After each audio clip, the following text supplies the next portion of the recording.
latihan itu cuman ada waktu itu malam gitu. Malam sampai jam 10 setiap hari itu latihan sampai gejala tipes hampir ya itu. Kemarin juga Mbak Asma Nadia, salah satu jurinya juga bilang ke aku, kamu risetnya banyak ya. Benar-benar. Soalnya itu tesis. Sebetulnya untuk baca puisi memang gak bisa disederhanakan, tinggal baca aja gitu kan ya. Gak bisa banget ya kayak Aku nggak percaya writer's block. Aku percayanya males. Halo, selamat siang Kaula Sastra. Selamat datang di acara PDS Bersiniar. Acara ini merupakan kerjasama dari Dinas Perpustakaan dan Arsip serta Perpustakaan Jakarta dan PDS HB Yasin.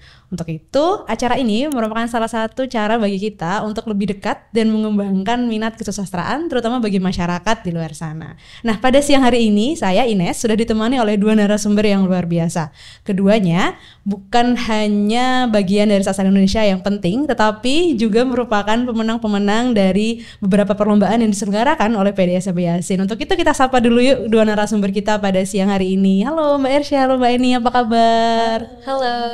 Baik. Kita baik ya, alhamdulillah baik. Luar biasa, ini cerah banget karena hari ini perempuan semua ya.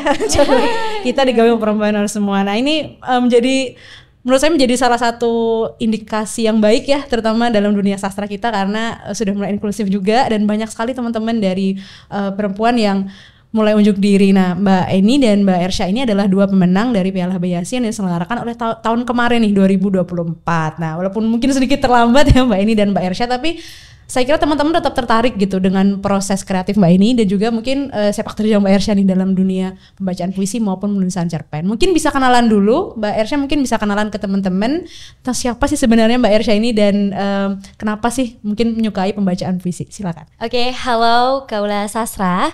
Saya Ersya Nurul Iza, saya juga merupakan pengajar di salah satu kota Tangerang Selatan yaitu di BSD, dan saya pengajar di bidang pendidikan bahasa Indonesia.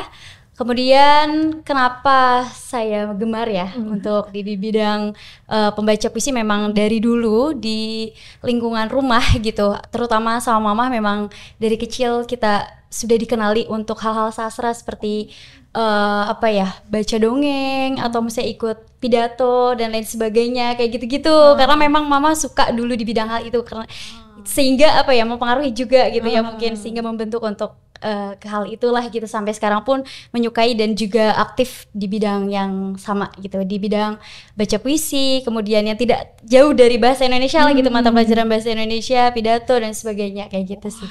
Keren banget. Iya. Sosok inspiratif ya, kita bisa lihat bagaimana orang tua itu punya pengaruh banget. Iya, betul banget. Berikutnya mungkin Mbak Eni bisa menyapa teman-teman. Halo teman-teman Kaula Sastra, saya Angelina Eni. Sehari-hari saya adalah akuntan dan juga psikolog. Jadi saya bekerja sebagai karyawan juga dan punya klinik juga. Saya menulis cerita pendek sejak SMA karena memang saya menyukai cerpen dan suka membaca. Jadi ketika saya mulai menulis waktu SMA, itu orang tua saya juga bilang, kenapa kamu jadi penulis? Penulis tuh nggak ada uangnya loh gitu. Tapi dan kamu kayak selalu berimajinasi, nanti kamu bisa sinting loh. Bisa sinting ya. Iya. Nah, di situ saya jawab, oke, kalau gitu saya jadi penulis dan juga jadi psikolog. Jadi saya punya antidotnya. Dan saya merasa bahwa dengan menulis saya juga ada katarsis emosi. Jadi di situ adalah menulis adalah pelarian saya untuk melepaskan emosi-emosi negatif juga. Kemudian saya melanjutkan menulis cerpen sejak SMA tadi, dan juga saya ikut kelas menulisnya Mbak Ayu Utami. Saya juga ikut kelasnya kelas cerpen Kompas. Jadi ada berbagai kelas yang saya ikuti juga dalam karir kepenulisan saya ya. Saya juga punya, ya, dan saya juga punya komunitas sekecil itu yang kami komunitas kesehatan mental yang juga mengadakan lomba menulis setiap tahunnya. Jadi memang memang tekadnya menulis sih. Menulis ya, passionnya luar biasa ya. Tapi bisa kita menemukan nih kesinambungan antara tadi berminat dengan psikologi dan kemudian menulis gitu ya. Tidak hanya antidot tapi ini menarik gitu, ada hal-hal yang bisa digali dalam tulisan. Nah, Mbak ini dan Mbak Ersha ini kita pertemukan nih pada acara hari ini karena memenangkan perlombaan yang diadakan oleh PDS Aviasin. Mungkin lebih lanjut terkait proses kreatif masing-masing, tapi mungkin bisa kasih gambaran nih ke teman-teman gitu ya. Apakah memang dari awal kepengen ikut lomba seperti ini dan apa sih yang mendorong untuk kepengen ikut lomba? Karena jujur aja sih Mbak ini dan Mbak Ersha, ikut lomba itu kan suatu proses yang kita aja harus mengalahkan rasa takut sendiri ya. Iya. Apalagi baca puisi dan bikin cerpen gitu. Kayaknya harus apa ya, bahasanya tuh kayak harus bisa rentan di hadapan orang dan tidak semua orang berani melakukan itu gitu. Mungkin Mbak Ersha dulu bisa cerita nih pengalaman ketika ikut lomba dan memberanikan diri. Mungkin bahkan sebelumnya udah sering ikut lomba nih kayaknya Mbak Ersha. Iya, betul. Memang untuk lomba baca puisi, di bidang baca puisi dari dulu memang sering mengikuti gitu kan. Memang dari ya itu tadi karena mamah dari kecil ya sudah dilatih dan juga sudah dikenalkan mengenai sastra di bidang dongeng, dimulainya itu pidato dan sebagainya sampai pada akhirnya fokus di bidang baca puisi, yaitu sejak SMP sudah menemukan bahwa oh sepertinya passion di bidang sastranya itu yang harus aku geluti dan aku fokus tuh kayaknya di bidang baca puisi nih karena ternyata seru dan asik juga gitu ya. Nah kemudian setelah SMP menggeluti itu sampai SMA dan lain sebagainya mengikuti beberapa lomba baca puisi dan alhamdulillahnya juga memenangkan gitu ya. Dan di situ kan dengan ada peraihan prestasi itu juga bentuk motivasi untuk kita, oh ternyata bener ya passion kita itu di bidang baca puisi. Sampai pada akhirnya dengan beberapa perlombaan yang sudah diikuti dan juga ada karena kan kita suka ada nih kalau misalnya setiap beberapa ikut lomba baca puisi ketemu dengan jurinya, oh siapa, oh ini kemudian oh finalisnya atau misalnya saingan kita itu siapa ya, oh ternyata ini, ternyata karena sering mengikuti lomba dan juga ketemu, akhirnya kita juga ada di dalam satu naungan atau satu komunitas yang diisi sama beberapa para deklamator Indonesia yang disebutnya juga komunitas deklamator Indonesia.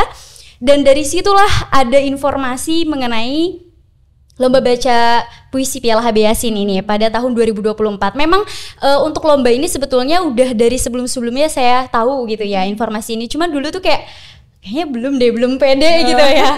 Jadi dulu tuh kayak nanti deh aku gitu udah masih kuliah gitu kan dulu, kayak enggak deh, itu para senior baca puisi yang memang mereka tuh sering intens gitu di situ. Kemudian pada tahun kemarin itu gak tau kenapa karena di ruang komunitas itu ya, di grup itu tuh kayak rame-ramean gitu, kayak ayo ikut dong gitu, kok nggak ikut, ayo harus pada ikut nih semuanya. Pas dilihat aduh pada senior tapi gak tau kenapa gitu rasanya pengen coba gitu dan tertarik, akhirnya oke deh aku harus seriusin ini gitu, karena kan ini PDS Aviasin juga kan ajang yang besar juga ya Ibu ya, bukan hanya di satu wilayah aja, maksudnya ini seluruh Indonesia dan mencoba untuk kayak sudah sejauh mana sih aku gitu maksudnya untuk bisa apa ya lebih mengembangkan diri aja sih gitu. Dan semenjak itu mencoba untuk ikutan karena didorong juga sama di komunitas itu, dan akhirnya ikutan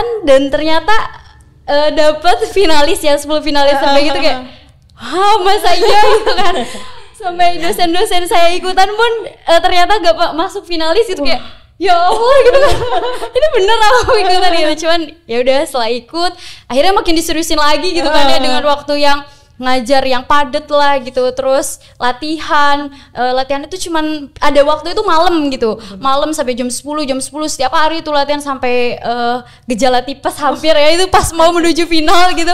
Akhirnya ya pas di final dilakukan yang terbaik aja dari beberapa proses latihan dan juga proses ya dimulai interpretasi, pemahaman, penafsiran dan sebagainya, pokoknya latihan-latihan dari baca puisi kayak gitu, dan juga dimaksimalkan, akhirnya menang kemarin itu juara 1 kayak gitu sih. Luar biasa.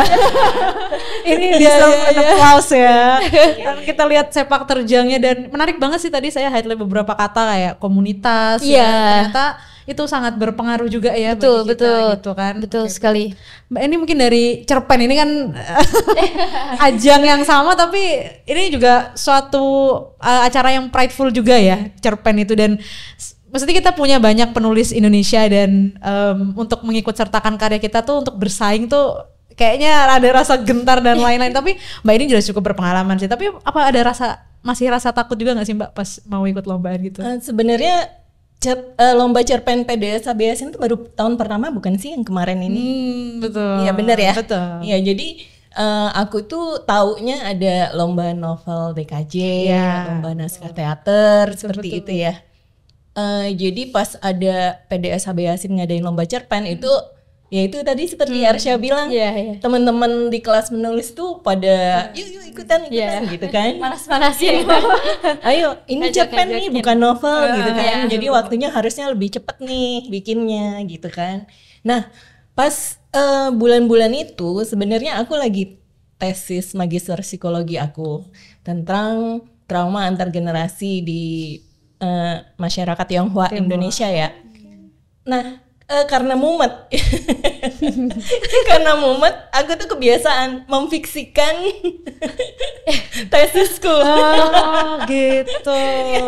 Jadi pelarian. Nah udah gitu aku bikinkan cerpen. Betul. Iya gitu, dan di situ ada puisi dan aku juga mempelajari sejarah. Kan memang tesisku kan dari trauma antar generasi itu dari geger Pacinan, waktu kolonial di Hindia Belanda, kolonialisme di Hindia Belanda, kemudian sampai ke sebenarnya sampai ke 98 sih, 95, 98. Tapi ya karena cerpen kan terbatas ya, jadi aku cuma ambil sampai tahun 30-an aja pas Sumpah Pemuda. Waktu itu juga sebenarnya aku pernah nulis naskah teater itu tentang Muhammad Yamin. Untuk nah di situ juga aku pernah mempelajari tentang tahun-tahun sekisaran 30-an itu. Ya jadi ya itu sebenarnya ya proses kreatifnya itu karena kemarin juga Mbak Asma Nadia salah satu jurinya juga bilang ke aku, kamu risetnya banyak ya. Benar-benar. Soalnya itu tesis. Ada perksnya ya ternyata ya. Menarik banget ternyata, rasa frustrasi akademik itu bisa jadi karya yang luar biasa. Karena kalau tesis kan harus scientific Benar banget kan. Kalau ini kan bisa dibelokkan lah gitu. Pelarian sedikit. Tapi apakah itu juga yang bikin Mbak ini suka menulis cerpen ya? Karena saya kira cerpen-cerpen Mbak kan juga dibukukan dan beberapa bikin buku ya. Dan maksudnya syarat sejarahnya tadi intergenerational trauma dan lain-lain itu juga kental sih di hampir semua cerita yang Mbak tulis gitu. Apakah memang itu dari riset semua atau sebenarnya ada proses kreatif lain yang Mbak jalani mungkin selain riset yang Mbak lakukan untuk tesis Mbak nih? Sebenarnya kalau ada beberapa cerpenku yang ini pasti teman-teman tahu ini pengalaman pribadi gitu kan, benar. Seperti itu. Jadi di buku aku yang pertama kumpulan cerpen Nocturna Melancholia itu lebih ke ini sih kesehatan mental. Jadi lebih ke pengalaman pribadi atau dari teman-teman yang curhat seperti itu. Jadi aku baru menuliskan fiksi sejarah itu sebenarnya ya di Hindia yang mencari Sita di Hindia Belanda yang salah satunya juga cerpen yang menang di PDS Yasin itu Surat dari Hindia Belanda. Surat dari ini ya. Udah tolong di zoom. Ya. Surat dari Hindia Belanda. Dari Hindia Belanda. Gitu. Jadi kemudian aku juga menuliskan Malam ke-15 itu alhamdulillah kemarin menang juga naskah teater DKJ ya. Jadi itu memang based on riset dan wawancara sih. Cuma aku nggak menulis fiksi sejarah aja sebenarnya gitu. Tapi juga banyak yang lain ya. Iya. Oke. Menarik nih teman-teman, mungkin bisa lihat dari dua pemenang kita yang tahun kemarin mendapatkan Piala Yasin ini ya. Ada proses panjang ya di balik ikut lomba tuh, kayaknya ternyata proses yang kita anggap mengerikan tuh sebenarnya kecil banget gitu porsinya dari semua latihan yang dilakukan selama ini gitu. Mungkin Mbak Ersya bisa share ke teman-teman nih terkait untuk baca puisi tuh apa aja sih latihan yang bisa dilakuin? Mungkin untuk teman-teman yang juga baru menggeluti ya, karena Mbak kan dari kecil ya udah dididik sama mama gitu. Tapi mungkin ada teman-teman yang kayaknya menarik deh apa yang lakuin oleh Mbak Ersha dan pengen coba gitu. Kira-kira latihan seperti apa sih yang bisa Aku juga pengen coba. Iya kan? Iya. Karena mungkin pembacaan puisi dan teater mungkin itu berdekatan sebenarnya Iya, Mbak hampir ya. sama. Iya, betul. Untuk pembacaan puisi ya. Sebetulnya untuk baca puisi memang gak bisa disederhanakan tinggal baca aja gitu kan ya. Gak bisa banget ya kayak, karena memang butuh proses yang panjang. Karena kita diawali dulu untuk kayak penafsiran terlebih dahulu Kak. Karena ada beberapa proses misal dari pemahaman kita, kemudian juga wirasa, kemudian juga wiraga kita, kemudian juga intonasi pelafalan itu harus sampainya kayak gimana. Tapi karena yang pertama itu dalam pembacaan puisi itu harus yang paling betul-betul digeluti pertama adalah penafsiran dari puisi itu sendiri.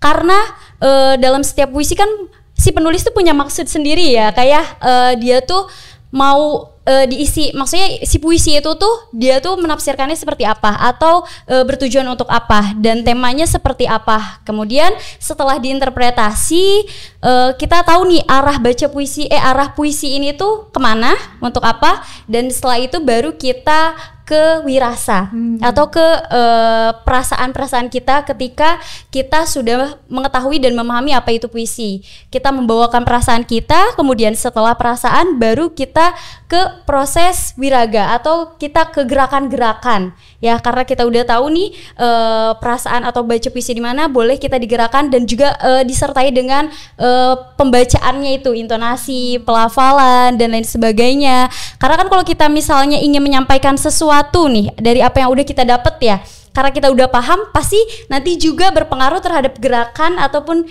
gestur dan juga intonasi yang kita sampaikan ya Kak. Kalau misalnya kita ingin menyampaikan sesuatu hal cerita yang sedih, pasti tahu gak sih kita tuh tadi tuh ada berita kayak gini, sedih banget kayak gitu kan ya. Kalau hal-hal sederhananya, begitupun juga dengan baca puisi gitu. Kalau misalnya pembacaan puisi itu atau isi puisi tersebut yang temanya itu adalah sedih, kemudian genre misalnya tentang yang trauma dan sebagainya kayak gitu-gitu, nantinya tuh akan disampaikannya juga pasti berpengaruh gitu terhadap proses dari pembacaannya kayak gitu sih Kak. Dan nanti beberapa hal komponen tadi ketika dalam baca puisi itu disatukan dan disampaikannya ya bersamaan seperti itu.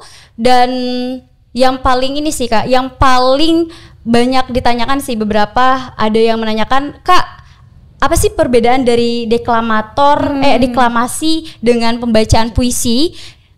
Perlu dipahami juga kalau misalnya pembacaan puisi itu ada sambil baca teks ya kayak itu sambil dibaca teksnya, tapi kalau deklamasi itu tanpa teks. Nah, dari beberapa pengalaman terkait pembacaan puisi juga selain komponen-komponen yang tadi itu, tapi juga dari teknis ketika membaca puisi. Ada dalam gerakan itu terlalu berlebihan dan sampai teksnya itu tidak dibaca.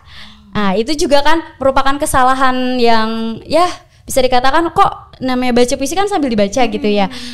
Kalau misalnya tidak sambil dibaca itu berarti ya gerakan aja ya. Itu kan kayak hampir sama dengan teater, walaupun memang misinya misalnya puisi, tapi memang nanti jatuhnya adalah deklamasi puisi seperti itu. Nah, itu juga selain komponen-komponen tadi, tapi juga dari teknik pembacaan puisinya juga itu berpengaruh kayak gitu. Jadi perlu banyak latihan ketika proses-proses komponen tadi dilaksanakan gitu. Dan juga perlu terus banyak evaluasi sih, kayak misalnya sama teman-teman, gimana sih pembacaan puisi aku udah kayak gimana sih kayak gitu. Karena dulu juga pernah mengikuti ikut proses di teater gitu ya Kak, dan juga ngelihat di lingkungan yang senior-senior, juga dosen-dosen saya itu memang penggiat baca puisi juga gitu, sastrawan beliau di Tasikmalaya, dan banyak lah gitu proses-proses latihan yang memang dilaksanakan di sana. Jadi bukan hanya kita baca puisi aja nih gitu, atau misalnya secara sederhana ya udah tinggal baca sih katanya harus baca doang gitu kan ya. Enggak juga, tapi latihan, kemudian perlu pemahaman-pemahaman mengenai komponen tadi, terus juga banyak ruang-ruang atau jaringan-jaringan mengenai proses itu gitu, sehingga kita nantinya tuh terdorong dan bisa membentuk gitu, berpengaruh kepada diri kita sendiri. Nanti pada akhirnya sampai kita menemukan bahwa cara baca puisi kita tuh masing-masing kan punya ciri khasnya ya. betul. Seperti ini kayak gitu. Dan cara baca puisi yang tepat itu seperti ini loh gitu. Karena setelah melewati beberapa proses lomba di bidang baca puisi, ada beberapa penilaian dan sebagainya. Oh, ternyata yang menang tuh seperti ini ya. Oh, yang menang tuh seperti ini ya gitu. Jadi beberapa hal tadi itu sih, selain komponen-komponen yang perlu kita latih, tapi juga kita perlu banyak pengalaman, kemudian juga evaluasi jaringan pertemanan juga, sehingga nantinya kita membentuk dan mempengaruhi terhadap proses itu, sehingga baca puisi kita ya bisa maksimal gitu, bisa sampai kayak gitu sih Kak. Luar biasa, kelihatan banget kalau guru ya Mbak ya, pengajar. Luar biasa. Aku tuh paling takut tuh kalau evaluasi. Kalau aku main teater nonton sendiri tuh nggak berani. Mendingan suruh teman aja deh, komen. Ini malah mencari evaluasi ya, luar biasa. Nah, tadi menarik sih apa yang disampaikan oleh Mbak Ersya, karena mungkin pemahaman kita terhadap baca puisi mungkin banyak salah kaprah juga ya selama ini, dan nggak banyak juga sumber-sumber yang mungkin valid juga untuk menceritakan terkait dengan ini gitu. Dan Mbak adalah praktisinya. Nah, tapi kalau boleh tahu nih Mbak, pembacaan puisi ya, karena Mbak Ersya kan ini kayaknya juga setelah ini banyak jadi juri juga ya, dan banyak ngelatih juga murid-muridnya. Pembacaan puisi yang bagus gitu, apa aja sih mungkin standar yang bisa diterapkan gitu? Pembacaan puisi yang bagus gitu. Wah, kalau itu sih relatif juga sih ya relatif Kak. Ya. Cuman lagi itu sih yang beberapa komponen tadi yang perlu kita perdalam, khususnya dari penafsiran, karena beberapa evaluasi dari dewan juri dari beberapa perlombaan yang memang itu cukup bagus ya, maksudnya udah kayak PD Sabiasin atau dari beberapa perlombaan yang besar, itu adalah di penafsiran gitu, karena penafsiran itu kan mempengaruhi terhadap bagaimana kita cara membacanya gitu Kak. Kalau misalnya kita dari penafsiran aja udah salah gitu, dan pasti itu juga nanti mempengaruhi kepada nilai gitu, yang nantinya ya ternyata nilai kita tidak maksimal karena isi puisinya itu tidak sesuai dengan penafsiran yang benar-benar gitu Kak. Ya jadi seperti itu sih. Dan kadang nih Kak, dari beberapa kesalahan atau kekurangan yang fatal dari pembacaan puisi, yaitu di dalam gerakan dan juga beberapa suara yang meledak-ledak gitu. Kayak, betul.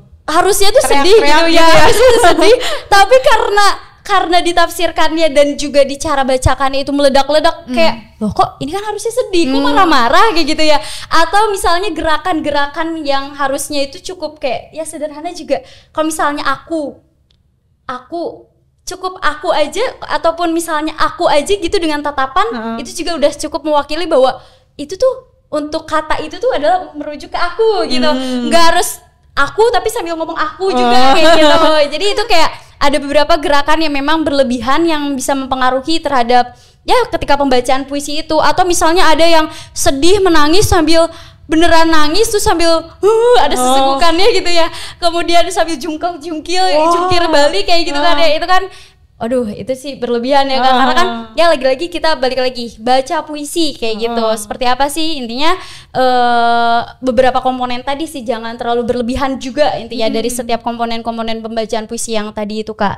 Dan kalau misalnya terlalu berlebihan, kemudian juga penafsirannya tidak tepat gitu, itu juga akan sangat mempengaruhi ke dalam nilai kayak gitu. Karena yang dari yang kemarin pun nih PD Sabiasin ada misal dari satu teks baca puisi, isi puisi itu misalnya aku menangis, tapi ditambahin katanya gitu. Nah, ataupun ada satu nada atau intonasi yang ditambahin dan itu tuh menimbulkan jadi satu suara seolah kata gitu Kak. Misalnya aku kayak gitu ada nya kayak gitu ya. Dan itu tuh wah itu udah salah sih. Ada juga beberapa yang bagus dari finalis kemarin nih Kak, dan ternyata itu tuh ada penambahan suara, kemudian berlebihan gimmick atau misalnya gaya gesturnya, ya itu salah juga. Kayak gitu. Lagi-lagi kalau misalnya baca puisi ya komponen-komponen tadi, terus jangan berlebihan, dan pastikan kita tuh setiap katanya tuh tidak terlewat dan juga tidak salah, ataupun jangan sampai ada penambahan kata. Karena itu akan mempengaruhi ke dalam penilaian dewan juri. Seperti itu sih Kak. Wah, kita complicated banget nih Mbak Eni. Aku juga baru kita udah catet nih. Catet banyak nih. Ini kita catat juga. Tahun ini kita ikut nih. Oh, gitu. Tukeran ya. Mungkin Mbak Ersya mau harus ya, harus. Ya, ternyata cukup ya itu ya kompleks ya, ternyata nggak langsung baca aja tapi ada latihannya, Iya, ada betul. penafsiran yang Betul. Jadi jangan kalau baca puisi itu jangan terlalu disederhanakan gitu. Cuma baca puisi aja gitu, enggak. Kita banyak proses yang harus dilatih kayak gitu. Betul. Wah, ini luar biasa. Nah, ini tadi kalau ini dari segi pembacaan puisi. Nah, saya kira juga kalau Mbak Eni juga tadi sempat menyinggung terkait dengan proses kreatif yang sebenarnya panjang, dan dalam cerpen kan ya mungkin yang itu kan dari riset 100% mereselnya ya, tapi yang dicerpenin kan mungkin cuma 5% ya. Iya. Sisanya banyak banget data yang mungkin tidak pernah terungkap gitu ya. Kalau Mbak Ersya mungkin tadi selain memang karena riset Mbak ya, itu berkaitan dengan tadi ada sejarah, kemudian ada trauma dan lain-lain. Ada nggak sih Mbak yang bikin Mbak terdorong untuk menulis tentang tema spesifik ini gitu? Karena Mbak juga menulis dari minoritas juga kan, ada suara-suara yang Mbak angkat gitu. Iya, aku sebenarnya memang lebih mirip Ersya sebenarnya. Cara menyampaikannya aja yang berbeda kan. Betul. Jadi kayak emosi itu harus sampai sebenarnya kepada pembaca ya. Jadi yang ngeling antar manusia lah. Kita itu kan selalu ada empati kan.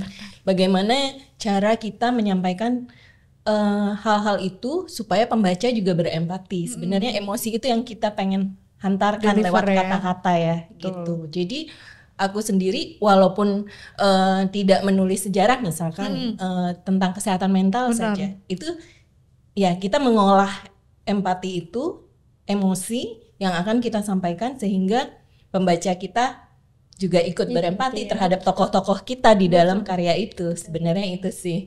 Iya. Sama sebenarnya ya.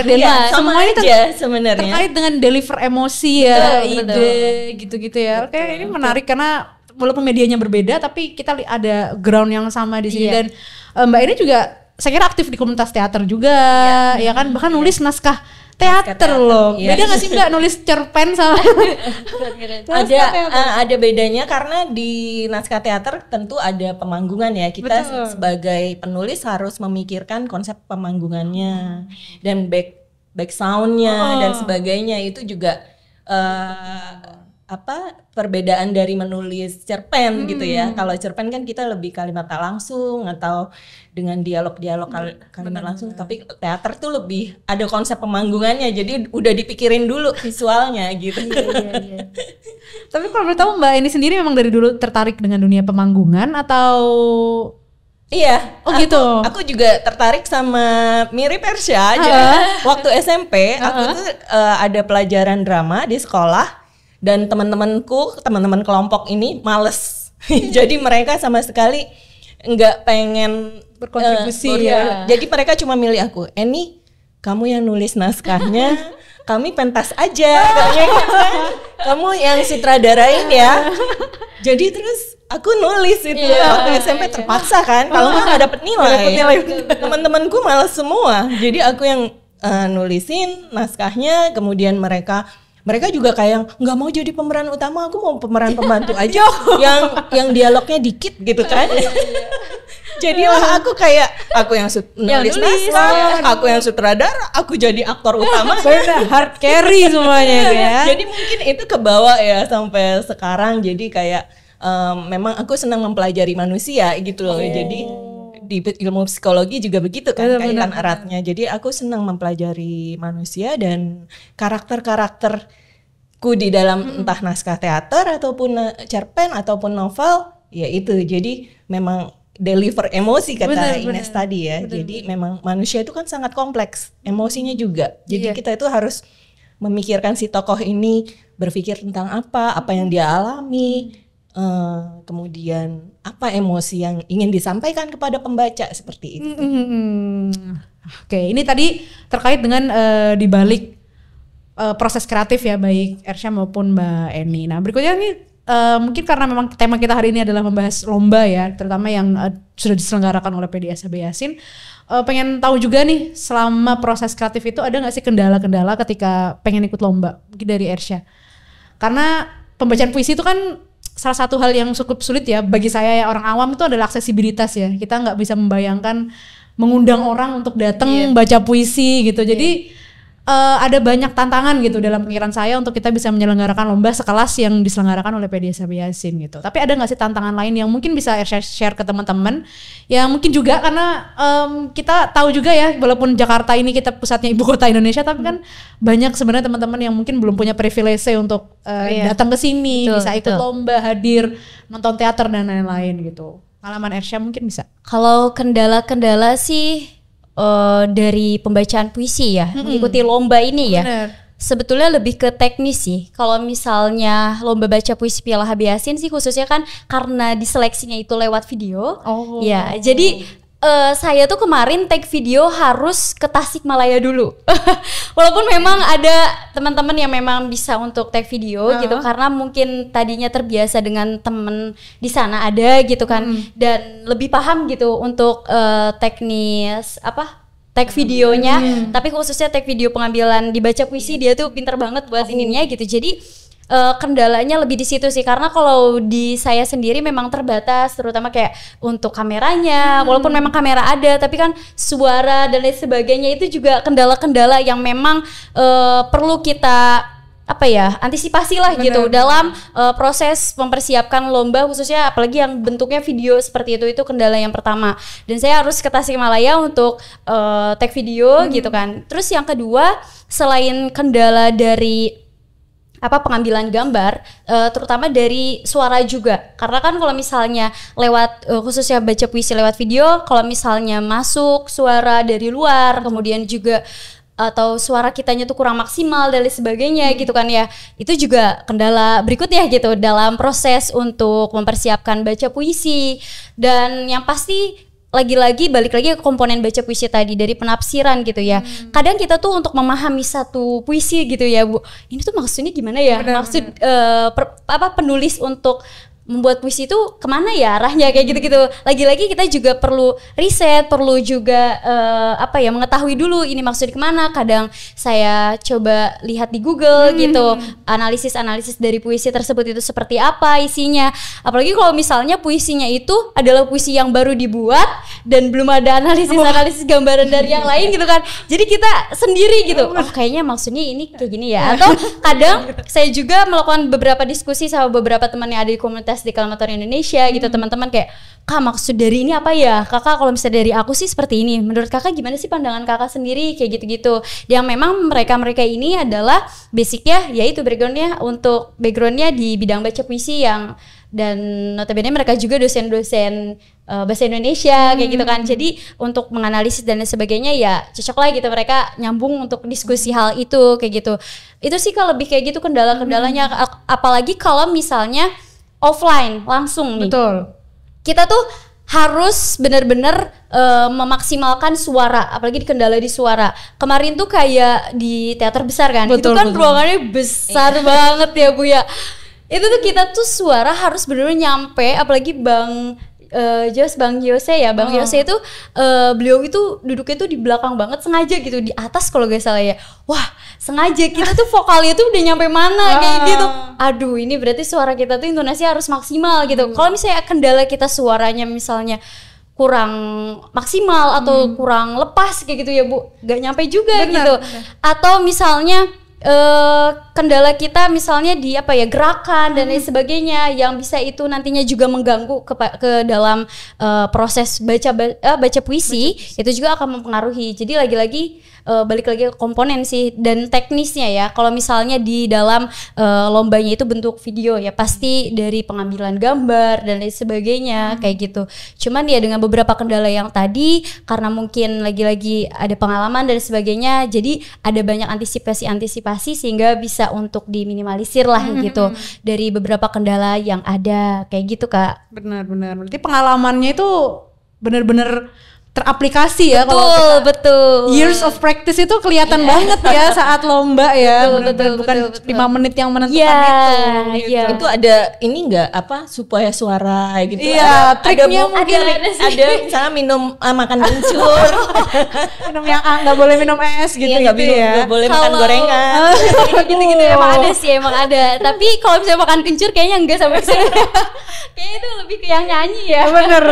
Kalau misalnya di bidang baca baca puisi sih dari beberapa pengalaman lebih kayak olah vokal, olah rasa kayak gitu yang ada di teater-teater gitu kan. Karena memang dulu juga proses di pas kuliah, karena kan pasti jurusan bahasa Indonesia itu ada praktik-praktik teater kayak gitu-gitu ya Bu ya, Kak, praktik teater, kemudian juga ada baca puisi, ada dan sebagainya praktek-praktek kayak gitu dan tentunya dilatih juga dari olah vokal, olah rasa, olah mimik. Itu tuh setiap hari lari-larian sambil kita ibu sih Kak. Kayak gitu-gitu teriak-teriak gitu.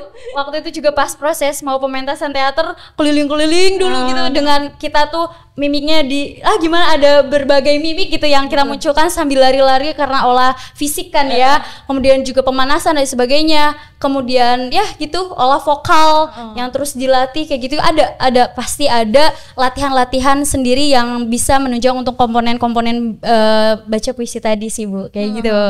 Tapi kalau Mbak Ersha sendiri ada preferensi nggak? Maksudnya kan puisi tuh banyak genrenya ya, dan kayak tadi mungkin kalau puisi sedih tapi suaranya juga kecil, mau teriak-teriak juga susah misalnya kayak gitu. Kalau Mbak Ersha ada nggak preferensi, kayaknya sukanya baca puisi yang kayak gini aja deh gitu? Kalau baca puisi sih lebih suka yang apa ya, yang terkesannya itu konsepnya itu kayak mimbar. Maksud mimbar tuh kayak yang perlu disuarakan gitu loh Kak. Aku lebih suka yang kayak gitu karena emosi kita tuh nyampe gitu, lebih lepas gitu ketimbang kayak sedih tuh kayak bener-bener emang lepas di dalam gitu kan. Cuman ada beberapa yang halnya tuh kayaknya tuh nggak dikeluarkan secara maksimal gitu, nggak lepas gitu. Jadi lepasnya tuh bener-bener di dalam gitu. Jadi lebih ke suka yang kayak gitu sih Kak, yang bener-bener disuarakan atau konsepnya tuh ya kayak konsep mimbar-mimbar gitu. Maksudnya puisi mimbar tuh kayak yang meledak, yang kayak gitu-gitu. Kayak gitu sih. Oke, itu juga karena mungkin ya tadi ya emosinya lebih mudah tertuang ya. Betul. Kalau misalnya sedih kan kayak bentar ini sedihnya gimana ya gitu. Apa ini tuh sedih di dalam gitu kan, ada ya kita tuh yang sedihnya tuh ya udah banget gitu kan ya. Bedanya kalau misalnya yang marah gitu kan, ya emang marah gitu. Kita harus dikeluarkan gitu ya Bu, lepas gitu. Nah itu kan jadi lebih lepas aja kayak gitu. Cuman ya mungkin dari ngaruh juga ya dari selera kita yang seperti itu. Ternyata misalnya pas lomba itu puisinya tuh kebanyakan yang sedih kayak gitu, itu juga jadi tantangan sih Kak. Betul. Dan itu juga perlu latihan. Itu harus dalam banget ya gitu, gimana gitu. Tapi itu juga nanti akan berpengaruh ke suara. Nah itu juga kayak perlu latihan lagi Kak. Benar. Latihan sedih yang dalam tuh gimana ya gitu, yang penyampaiannya tuh agak-agak ditahan, tapi kita tuh bener-bener sampai kepada para pendengar atau penonton kayak gitu. Jadi ya lagi-lagi banyak tantangan-tantangan juga untuk proses penyampaian pembacaan puisi yang maksimal kayak gitu. Dengan beberapa genre gitu ya. Benar banget. Yang ada kayak gitu. Olah emosinya ya, karena kan kayaknya kalau dari awal sampai akhir sedih mulu juga capek ya, teriak-teriak terus kan ya nanti. Iya betul. Puisi yang memang genrenya sedih juga itu nggak selamanya, nggak semuanya kita tuh harus dibaca sedih monoton kan ya, jadi kayak capek banget sih gitu ngedengernya. Enggak, kita tetap harus perlu ada beberapa pola-pola tersendiri. Pada bait ini kita tuh bacanya kayak gimana, luas misalnya santai, atau baca sini kita sedih kayak gitu. Ya lagi-lagi latihan-latihan itu sih. Benar. Ya gitu deh proses latihannya. Iya. Ya kayak 5 stage of grief apa ya Mbak ya? Misalnya of grief ya. Dari denial sampai terima itu kita proses dalam satu pembacaan. Waduh, tuh saya nggak bisa bayangin sih bagaimana seorang pembaca puisi memproses itu secara internal ya. Tapi itu menarik dan pasti teman-teman juga banyak yang baru diketahui gitu hari ini. Nah, ini tadi dari Mbak Ersha. Berikutnya kalau dari Mbak Eni ini untuk lomba ini gitu, ada kendala nggak sih Mbak? Atau mungkin sebenarnya cerpen ini udah ada sebelumnya dan ada lomba nih gue ikutin, atau mungkin baru bikin setelah ada pengumuman lomba dari PDSAB Yasin? Sebenarnya kalau cerpen yang menang di buku ini dipamerin lagi. Jadi sebenarnya aku udah tulis, cuma mendekati deadline itu aku rombak. Jadi ada beberapa hal yang tadi seperti Ines pernah bilang, kamu riset sebanyak ini tapi nggak boleh loh semuanya itu dimasukin karena kita harus tahu batasan si tokoh kita pengetahuannya sampai mana. Seperti itu. Jadi aku ada editing sebelum di submit ke PDSAB Yasin. Jadi itu ada beberapa hal yang memang nggak cocok sebenarnya dimasukin karena si tokoh ini terbatas pengetahuannya, sementara pengetahuan penulis banyak gitu ya. Jadi kendala itu biasanya yang teman-teman penulis pasti tahu deh. Kendala itu jadi penulis yang sok tahu, pengen pamer gitu kan, semua harus dimasukin. Nah itu juga salah satu kendala ya, arogansi penulis ya kan. Bahkan padahal tokohnya nggak tepat untuk menyampaikan itu bisa jadi.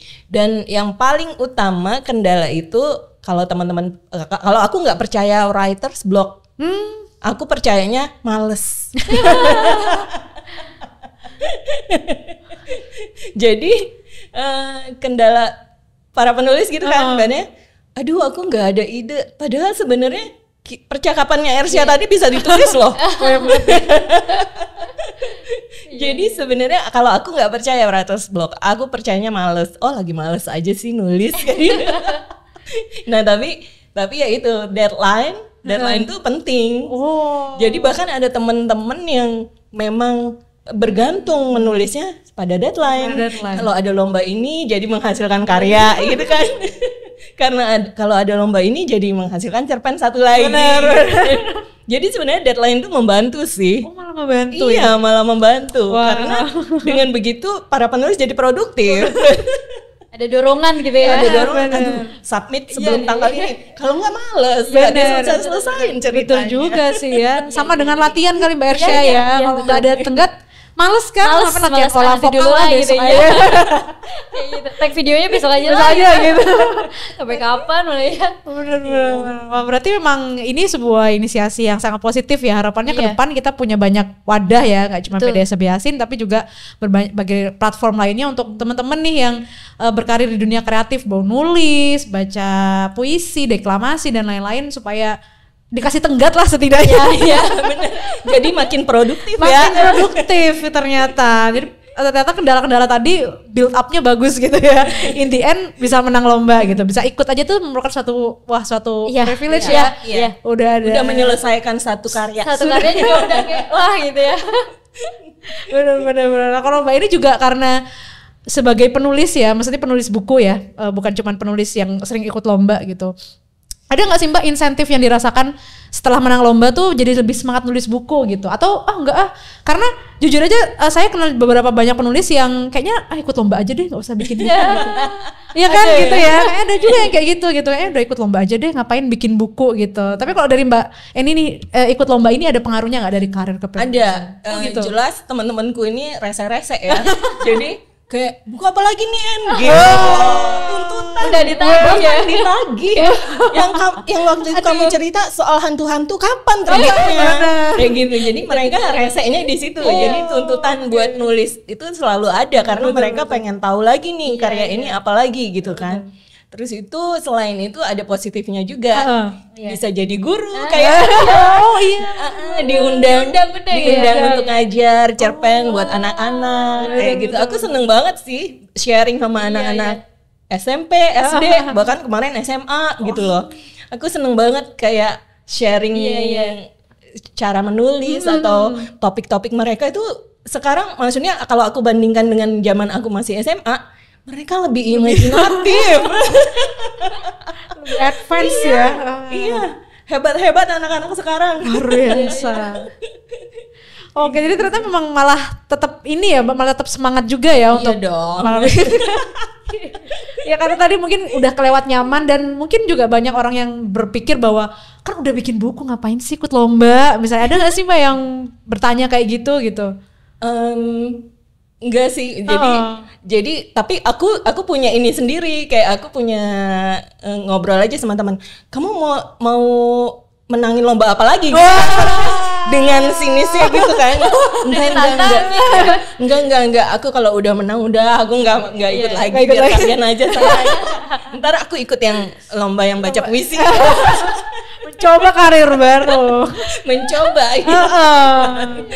Itu tadi kalau dari Mbak ini, kalau dari Ersya nih, mungkin kan tadi ya kita sebelum kita tapping kita sempat ngobrol bahwa apalagi untuk pembacaan puisi itu wadahnya terbilang lebih sedikit ya daripada nulis cerpen, ada koran ya kan, ada terbitan buku. Tapi untuk baca puisi itu ya lebih sedikit gitu platform kita untuk menyalurkan bakat itu gitu. Nah, Ersha mungkin next stepnya gitu. Kalau setelah memenangi, wah udah dapet piala seprestisius ini gitu. Sekarang apalagi sih hal lainnya yang bisa dikejar oleh Ersha setelah memenangi lomba ini? Oke, karena saya pengajar ya. Berarti beberapa hal yang memang diraih tadi itu disalurkan lagi kepada siswa-siswa, ke murid-murid gitu. Jadi sesuatu hal-hal yang kita tekuni itu, khususnya kan di bidang bahasa Indonesia, saya mengajar di bidang bahasa Indonesia, ya saya mengajak untuk para murid, ayo ikut lomba gitu. Ada beberapa latihan gitu kan, kemudian juga mereka yang mengikuti perlombaan dan ternyata menang gitu. Itu kan berarti apa yang sudah saya raih itu kan nggak cukup untuk saya aja nih gitu kan ya. Gimana caranya biar kita juga berdampak gitu buat di lingkungan sekitar gitu, hal-hal yang terdekat dengan kita ya di sekolah gitu. Ya saya mengajak para murid untuk ayo mengikuti lomba dan proses kreatif pembacaan puisi itu seperti apa. Dan saya juga kebetulan punya komunitas ya, iseng-iseng aja waktu setelah kuliah itu saya pulang dan saya tuh kayak bikin apa ya buat di lingkungan rumah gitu. Karena kan kita saya di rantau terus ya di Tasik dan rumah saya di Kuningan Jawa Barat. Jadi saya bikin kayak ruang publik Agora di sana. Dan memang tadinya sih fokusnya ke riset, tapi juga kita tuh intinya apa ya, beberapa hal yang ingin saya salurkan gitu loh Kak. Dari apa yang udah saya dapetin di kuliah, ya saya senang diskusi, saya senang latihan-latihan kayak gitu. Ada beberapa kelas baca puisi kayak gitu-gitu Kak. Saya memang suka mengadakan ya iseng-iseng aja dengan beberapa temen yang ada di lingkungan rumah kayak gitu. Dan ternyata banyak juga peminatnya dan mereka akhirnya mengikuti dengan adanya kelas baca puisi itu. Mereka mengikuti beberapa perlombaan ya, setidaknya mereka tuh ada rasa untuk terinspirasi dan semangat gitu. Kayaknya seru ya gitu. Oh ternyata baca puisi itu kayak gini ya kayak gitu. Jadi nggak bisa disederhanakan segitu saja dan mereka tertarik, akhirnya mereka mau belajar.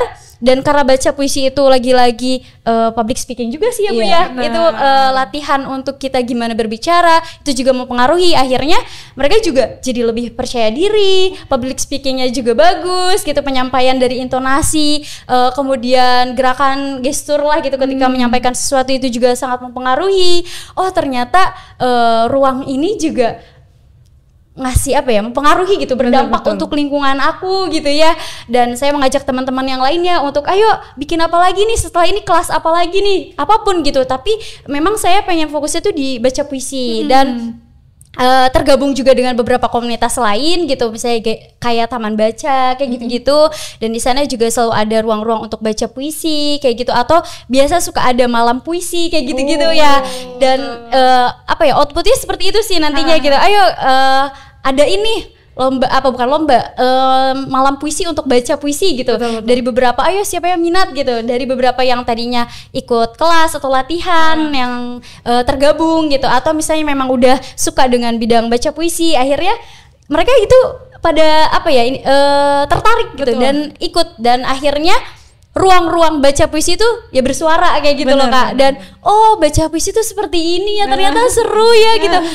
Ada yang bidangnya kayak gini, konsepnya seperti ini, bentuknya kayak gini, gesturnya kayak gini, khasnya baca puisi orang ini tuh kayak gini, kayak gitu-gitu sih Kak. Dan ya gitu, ruang-ruang akhirnya bagaimana saya bisa tersalurkan ya seperti itu, karena saya pengajar, walaupun misalnya berdampak di sekolah, tapi juga saya kalau pulang bikin apa lagi ya kayak gitu. Atau misalnya di ruang-ruang yang lebih luas, kemarin misalnya dari jaringan-jaringan dari HB Yasin gitu, mengundang untuk ngisi untuk baca puisi nih di acara ini kayak gitu. Atau misalnya jadi dewan juri gitu dan sebagainya. Itu sih pengaruh-pengaruh dari apa yang kita lalui gitu di proses perlombaan ini. Dan pas menang itu ternyata jauh lebih semangat juga gitu dan lebih seru. Apalagi kan punya istilahnya juara satu gitu. Punya predikat ya, punya titel. Kayak itu tuh beban banget Kak. Maksudnya beban banget. Maksudnya apa dong gitu kalau kata temen, ayo dong bikin apa, jangan cuman lomba aja gitu, juara satu udah aja kayak gitu kan. Ayo dong bikin apa kayak hal-hal yang seru kayak gitu kan ya Bu ya. Kayak gak jauh aja kayak Ibu gitu kan. pasti teman-teman yang rese gitu kan udah berisi gitu, gimana sih pulang-pulang ini buat kampung halaman sendiri atau gimana gitu kan, atau buat teman-teman sekitar gitu, ayo dong adain kelas atau apa ya gitu sih. Aku paling senang banget kalau misalnya ada ruang-ruang yang memang apa ya, jadi bentuk wadah untuk menyalurkan itu ya Bu ya, apalagi sesuatu hal yang memang kita sukai gitu di bidang baca puisi gitu kan. Ya kalau misalnya makin bersuara gitu, wow ternyata baca puisi itu seasik itu gitu. Asik banget gitu, nggak cuma baca aja gitu sih Kak, kayak gitu. Ini jadi ide loh buat aku mau ngejuin ke Pak RT buat 17. Ya puisi ya, kita kembalikan lagi, bener. Akhirnya balap karung, makan kerupuk, baca puisi ya. Benar-benar. Ini contoh-contoh pemenang yang berdaya teman-teman ya. Jadi kita bisa lihat di sini betapa acara lomba yang mungkin tidak kayaknya tuh kayak nggak berdampak banyak, tapi ternyata luar biasa dampaknya ya. Betul. Bahkan bagi pemenang-pemenang dan mungkin orang-orang yang ikut dipengaruhi juga oleh Mbak Ersha dan Mbak Eni. Salah satunya tadi juga kata komunitas itu adalah beberapa kali dilontarkan oleh Mbak Ersha dan juga Mbak Eni gitu. Ini ternyata memang penting ya bagi seorang yang bekerja dan berkarir di dunia kreatif untuk punya komunitas. Kalau menurut Mbak Eni gimana? Apakah penulis itu memang baiknya dikelilingi oleh komunitas gitu, atau mungkin lone wolf aja gitu, mungkin bisa menyendiri dan berkreasi sendiri, atau gimana kalau menurut Mbak Eni? Sebenarnya kan istilahnya penulis itu adalah apa ya, jalan kesunyian sebenarnya gitu ya. Jadi memang menulis itu sendiri, tapi lagi-lagi justru teman-teman yang rese inilah yang mempengaruhi kita gitu. Jadi berjejaring pun itu sangat memungkinkan kita untuk berkembang lagi, kreatif lagi gitu. Memang menulisnya sih sendiri, karena networknya kita positif, gitu ya. Jadi kita tertantang lagi untuk selalu berkarya gitu. Jadi teman-temanku juga seperti itu. Jadi kayak ada lomba ini, ayo ikut yuk. Gitu. Walaupun nulisnya sendiri-sendiri gitu, tapi mereka tuh yang udah kalau deadline udah kirim belum, udah submit belum, gitu-gitu. Sangat suportif ya. Sama juga dengan baca puisi ya, latihan kadang sendirian. Sendirian gitu. Cuman ya gitu teman-teman, ayo ikut, tapi ya masing-masing gitu.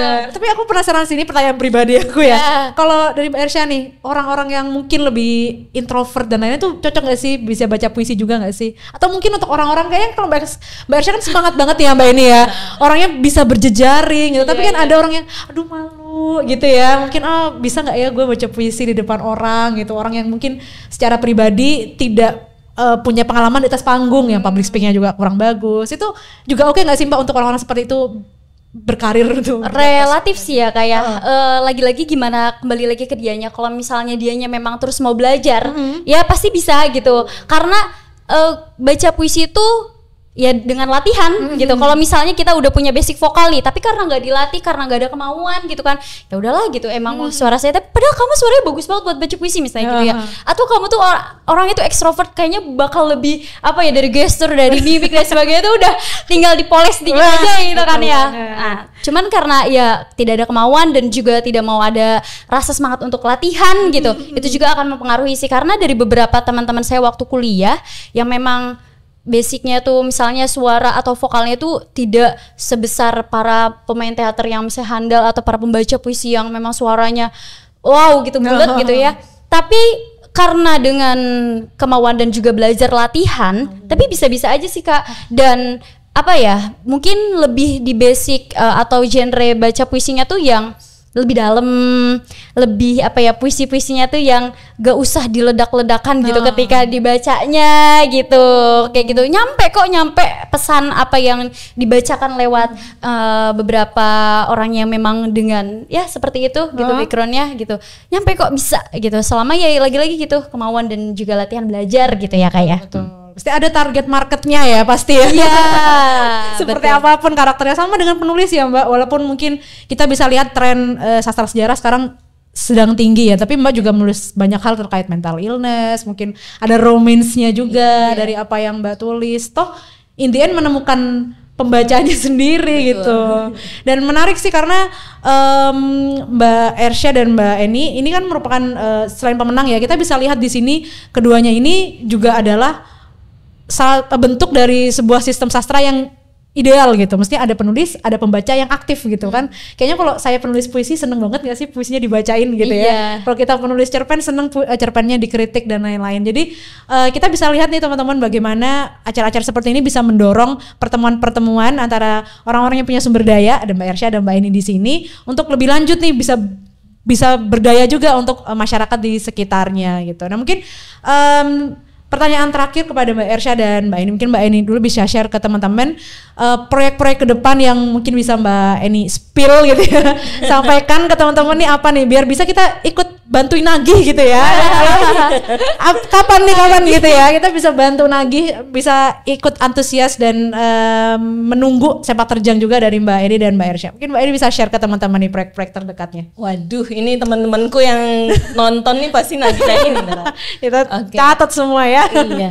Jadi memang proyekku ke depan itu ada novel sebenarnya. Jadi tentang neniku dulu itu dia adalah salah seorang gerwani ya.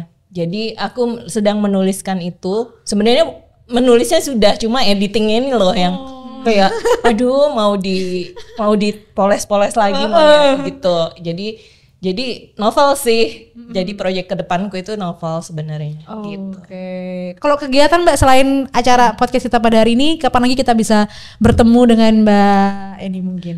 Aku sebenarnya pengen banget nih membacakan cerpen-cerpen pemenang tahun lalu di PDS HB Yasin. Wah, tolong dicatat ya, tolong dicatat. Semoga nanti disetujuin oleh PDS HB Yasin. Kami akan dramatic readingin gitu ya. Wah, keren.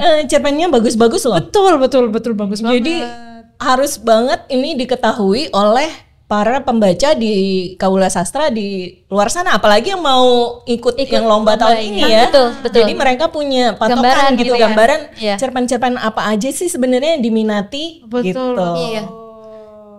Wah menariknya Mbak Ersya nggak mau jump in juga nih ikut belajar dramatic reading, seru juga ya kita duet, dua pemenang ini ya. Kalau Mbak Ersya boleh nih di-share proyek-proyek ke depan yang bisa diantisipasi teman-teman. Apa ya proyek-proyek ke depan karena ini baca puisi ya. Kalau baca puisi ya paling nanti beberapa proses penampilan kayak gitu-gitu kan ya di beberapa acara dan sebagainya, atau mungkin di baca puisi selain kita menjadi penampilan atau misalnya jadi talent untuk baca puisi ya paling menjadi ruang untuk melatih atau misalnya pengajar di bidang wadah baca puisi. Kemudian juga masih banyak lagi sih, dan lagi-lagi saya balik lagi karena saya pengajar. Mungkin ya proyek-proyek kedepannya saya ingin melatih beberapa murid saya untuk ayo kita suarakan terus baca puisi ini gitu kan. Jangan sampai berhenti di sekolah, atau kalian harus terus belajar gitu kan. Harus prosesnya dimulai dari SMP gak apa-apa. Misalnya Bu saya belum pernah ikut lomba dan sebagainya, ya kedepannya mereka harus terus gitu latihan dan kita kenali gitu. Karena baca puisi itu kan ya bentukannya itu adalah praktek ya. Jadi lagi-lagi ya itu saya paling kedepannya untuk terus menularkan itu kepada para murid, kemudian juga yang di sekitar, atau mungkin di bidang event-event yang lain gitu kan, atau bisa jadi pelatih dan lain sebagainya kayak gitu-gitu sih Kak kalau misalnya dari baca puisi kayak gitu. Oke, kita akan tunggu ya sepak terjang dua narasumber kita yang luar biasa pada hari ini. Nah mungkin sebagai terakhir seperti tadi kata Mbak Edi dan Mbak Ersya juga, persiapannya tuh sebenarnya lebih heboh daripada perangnya gitu ya, daripada lombanya gitu. Mungkin teman-teman ada yang udah bersiap dari sekarang untuk lomba di tahun depan. Mungkin Mbak Edi dan Mbak Ersya bisa kasih tips dan mungkin penyemangat juga supaya teman-teman ikut serta nih kepada lomba-lomba yang akan diselenggarakan oleh PDS HB Yasin mendatang. Silakan. Mungkin Mbak Ersya dulu. Kalau dari baca puisi ya, pilih satu puisi yang memang itu bener-bener kita banget gitu. Maksudnya tuh, wah ini puisinya aku banget nih gitu. Kayak nyampe banget dan bisa banget kita untuk memahaminya, penafsirannya, kemudian cara menyampaikannya udah jelas banget. Walaupun memang misalnya kayaknya puisi ini adalah puisi yang diminati banyak orang. Nah itu juga memang jadi pengaruh ya. Karena kan nanti dewan juri, wah ini kebanyakan nih gitu. Puisi ini yang dibawain gitu. Nah itu juga ada jadi penilaiannya. Kalau bisa puisi yang kita suka tuh adalah, atau puisi yang akan kita bawakan tuh adalah puisi yang memang sedikit peminat ya. Ataupun yang sedikit tidak banyak dibawakan oleh beberapa pesaing lomba. Dan kemudian selain kedua hal itu, adalah ketika proses pengambilan gambar, karena di HBSin ini seleksinya video ya, dan itu juga dari suaranya nih, jangan sampai ada apa ya yang bising ataupun misalnya mempengaruhi lah terhadap suara kayak gitu. Dan kalau bisa sih jangan di outdoor ya, selama kalau misalnya memang outdoornya aman-aman aja sih ya Kak gitu.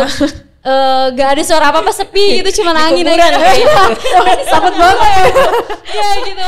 Ya kalau bisa, karena kemarin juga banyak kan, mending outdoor apa indoor ya gitu. Ya saya sarankan sih lebih baik indoor kayak gitu, karena itu paling aman. Kadang indoor juga ada suara apalah itulah gitu kan ya, tiba-tiba jatuh atau apa ya, gitu kalau indoor. Ya kayak gitu, lebih fokus. Karena kemarin juga yang saya kirim adalah itu indoor di ruang, saya apa ya, memaksimalkan banget lah pokoknya, itu sangat disiapkan banget, saya mau di studio gitu. Jadi biar lebih apa ya, bener-bener kita fokus aja di baca puisi, gak ada kita mikirin apa-apa lagi gitu Bu. Nggak mikirin suaranya takut di mana ya, ini suaranya berisik banget kayak gitu, atau ini belakangnya kayak gini gimana ya kayak gitu ya. Itu juga jadi penilaian kayak gitu. Tips berikutnya juga selain tadi ruang yang perlu kita dijadikan untuk baca puisi, kemudian juga pengambilan gambar itu harus jelas, suara harus, apalagi suara ya kayak. Dan ketika nanti misalnya, mudah-mudahan nih semuanya nih yang pada keinginan untuk finalis ya, mudah-mudahan memang dimaksimalkan di videonya, kemudian nanti diundang dan di offline. Itu tipsnya lagi adalah sering banget latihan olah vokal, karena itu di teater besar itu kan besar banget gitu ya. Ya kayak wah, suara kita tuh harus nyampe, apalagi kalau dewan jurinya sengajain di ujung gitu kan, dia di atas gitu ya. Ini suara nyampe nggak nih gitu kan?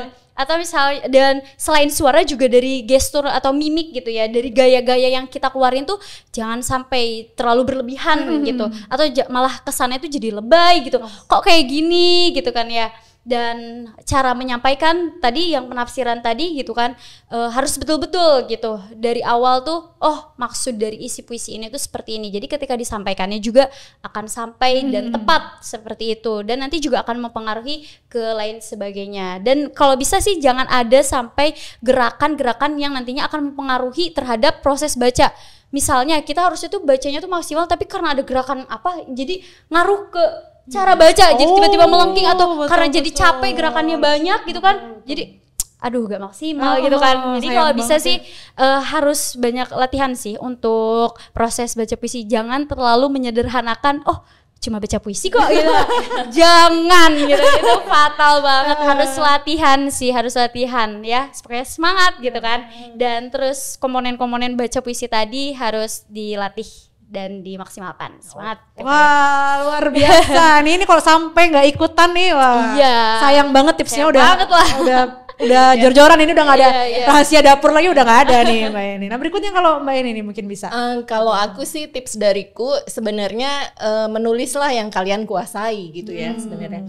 Walaupun ada beberapa orang menanyakan juga, gimana sih minat juri terhadap cerpen tertentu gitu, apakah fiksi sejarah atau tentang internal manusia, atau di para pemenang ini beragam sebenarnya. Ada yang fiksi sejarah, ada yang tentang lingkungan, ada yang tentang kerajaan, seperti itu ya. Jadi benar-benar beragam sebenarnya. Jadi kalau menurutku banyak membaca, banyak juga riset, jangan dilupakan riset juga. Walaupun penting juga untuk menyampaikan emosi-emosi teman-teman penulis ke dalam kata-kata itu gitu, sehingga emosi itulah yang disampaikan untuk pembaca, seperti itu. Dan jangan lupa jangan males ya. Jangan males dikejar deadline. Jangan males ya, nggak ada writer's block ya. Terus latihan jangan males. Iya. Oke, thank you banyak Mbak Eni, Mbak Ersya atas perbincangannya pada siang hari ini, luar biasa. Ini kalau anak sekarang bilangnya daging semua gitu ya. Semuanya perlu dicatat gitu kan bagi teman-teman, terutama yang sudah menantikan lomba-lomba lainnya dari PDS HBSI. Nah, saya ucapkan terima kasih sekali lagi Mbak Eni dan Mbak Ersya atas perbincangannya yang luar biasa. Teman-teman di rumah juga pasti akan mengapresiasi apa yang sudah Mbak sampaikan kepada kita semua, dan harapannya juga bisa tetap ya bermanfaat bagi lingkungan sekitar. Apapun yang Mbak Ersha dan Mbak Eni lakukan gitu ya, tetap semangat. Semoga kita bisa ketemu lagi dalam kondisi-kondisi yang lebih produktif gitu ya. Produktif lainnya. Oke, untuk itu Kaula Sastra, saya Ines, saya ucapkan terima kasih banyak sudah menyaksikan PDS Bersiniar pada seri kali ini. Terima kasih juga kepada Dinas Perpustakaan dan Arsip DKI Jakarta serta PDS AB Yasin yang sudah memungkinkan dialog ini dilaksanakan. Teman-teman, jangan sampai ketinggalan berbagai episode lain yang lebih menarik di YouTube PDS AB Yasin, dan juga jangan lupa saksikan Festival Sastra 2025 yang infonya akan terus diupdate di Instagram PDS AB Yasin. Untuk itu saya undang teman-teman untuk subscribe juga ya, like, kemudian follow juga, ikuti semua keseruan yang diselenggarakan oleh PDS AB Yasin. Semoga kita bisa bertemu dalam kondisi yang lebih menyenangkan dan lebih bermanfaat di masa mendatang. Saya Ines, sampai jumpa.